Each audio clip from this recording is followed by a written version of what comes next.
Dear Esther, the morning after I was washed ashore, salt in my ears, sand in my mouth, and the waves always at my ankles, I felt as though everything had conspired to this one last shipwreck. I remembered nothing but water, stones in my belly and my shoes, threatening to drag me under to where only the most listless of creatures swim.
Donnelly reported the legend of the hermit, a holy man who sought solitude in its most pure form.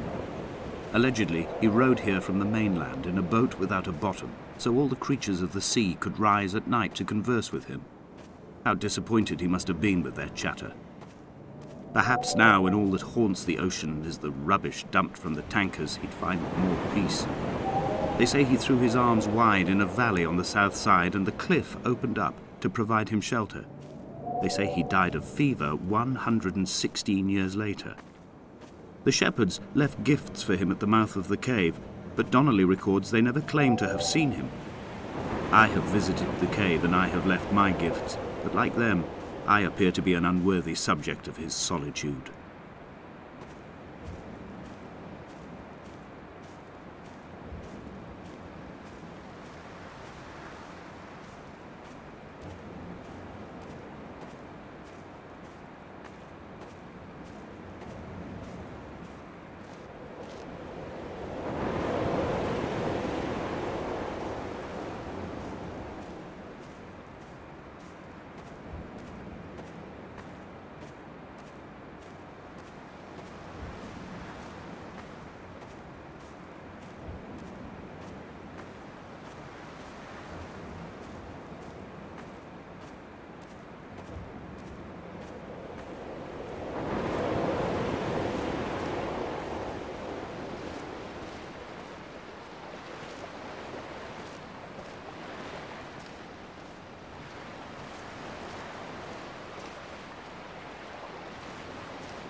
When you were born, your mother told me, a hush fell over the delivery room.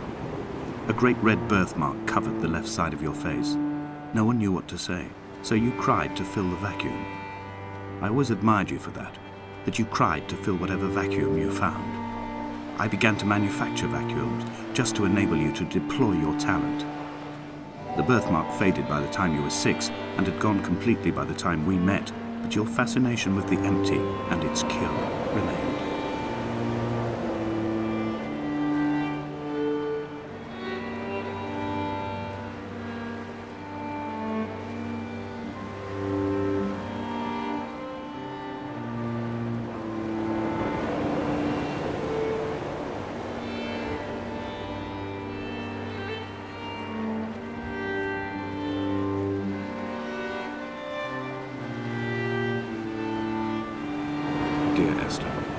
I found myself to be as featureless as this ocean, as shallow and unoccupied as this bay, a listless wreck without identification. My rocks are these bones, and a careful fence to keep the precipice at bay. Shot through me caves, my forehead a mound. This aerial will transmit into me so. All overexposed, the nervous system, where Donnelly's boots and yours and mine still trample. I will carry a torch for you. I will leave it at the foot of my headstone. You will need it for the tunnels that carry me under.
The mount is clearly the focal point of this landscape.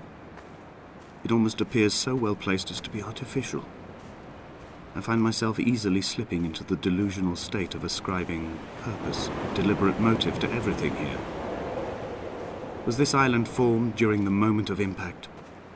When we were torn loose from our moorings and the seatbelts cut motorway lanes into our chests and shoulders, did it first break surface then?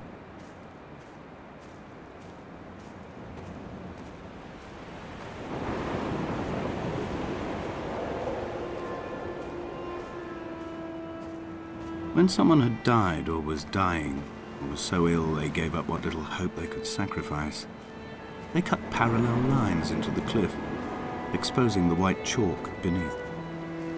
You could see them from the mainland or the fishing boat, and know to send aid or impose a cordon of protection, and wait a generation until whatever pestilence stalked the cliff paths died along with its hosts. My lines are just for this. To keep any would-be rescuers at bay. The infection is not simply of the flesh.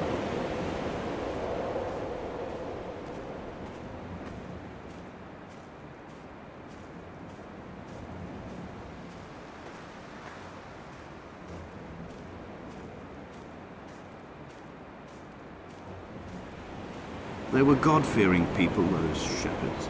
There was no love in the relationship. Donnelly tells me that they had one Bible that was passed around in strict rotation. It was stolen by a visiting monk in 1776, 2 years before the island was abandoned altogether. In the interim, I wonder, did they assign chapter and verse to the stones and grasses, marking the geography with a superimposed significance that they could actually walk the Bible and inhabit its contradiction?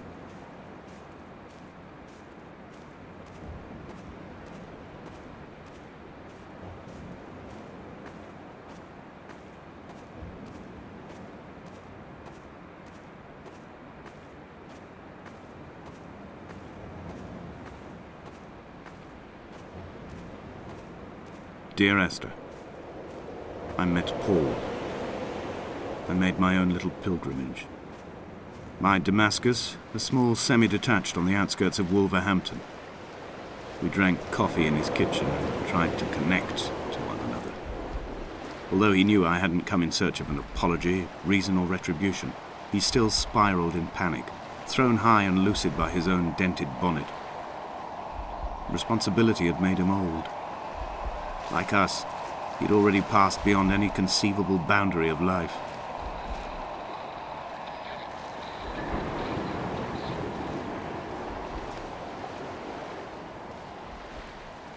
I find myself increasingly unable to find that point where the hermit ends and Paul and I begin. We are woven into a sodden blanket, stuffed into the bottom of a boat to stop the leak and hold back the ocean.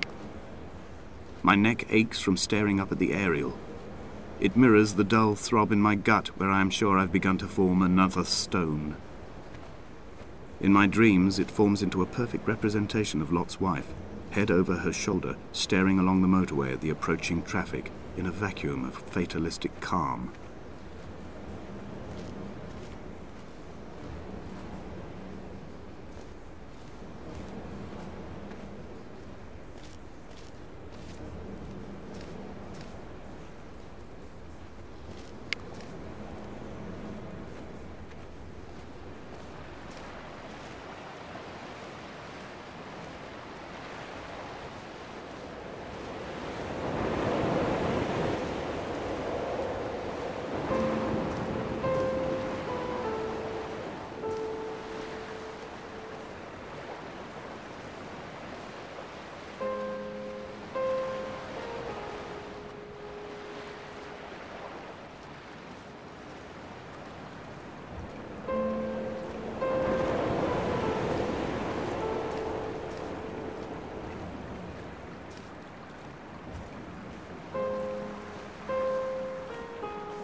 I dreamt I stood in the center of the sun, and the solar radiation cooked my heart from the inside.